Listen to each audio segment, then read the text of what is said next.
Assalomu alaykum. Bugun sizlar bilan topik 2 imtihonida eng ko'p chiqadigan grammatikalardan bittasi bilan tanishamiz. Ketdik.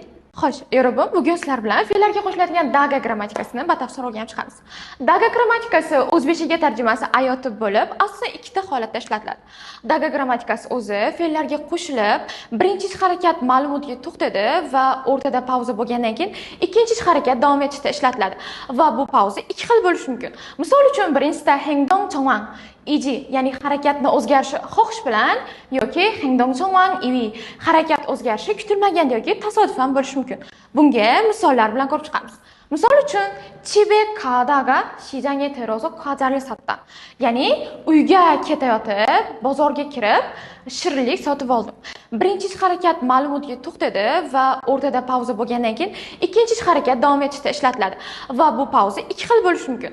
Misol uchun, birinchisida hengdong chongwang iji, ya'ni harakatni o'zgarishi xohish bilan yoki hengdong chongwang iwi, harakat o'zgarishi kutilmaganda yoki tasodifan bo'lishi mumkin.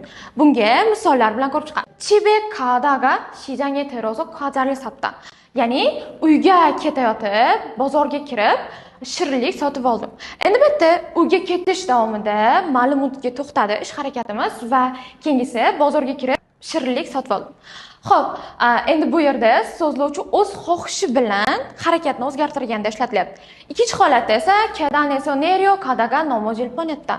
Ya'ni zinadan tushayotib, yiqilib tushimga sal qoldi. Endi bu yerda so'zlovchi o'zi xohishi bilan emas, aksincha kutilmaganda yoki tasodifan sodir bo'layotgan harakat haqida gapiryapti. Xo'p, yorubim, bugungi dars sizga ma'qul bo'ldimi? Siz aynan topik 2 imtihonda qaysi mavzularga qiynalasiz? Savollaringizni izohlarda yozib qoldiring va keyingi darsni o'tkazib yubormaslik uchun bizga obuna bo'lish esingizdan chiqmasin. Keyingi darsda ko'rishguncha xayr.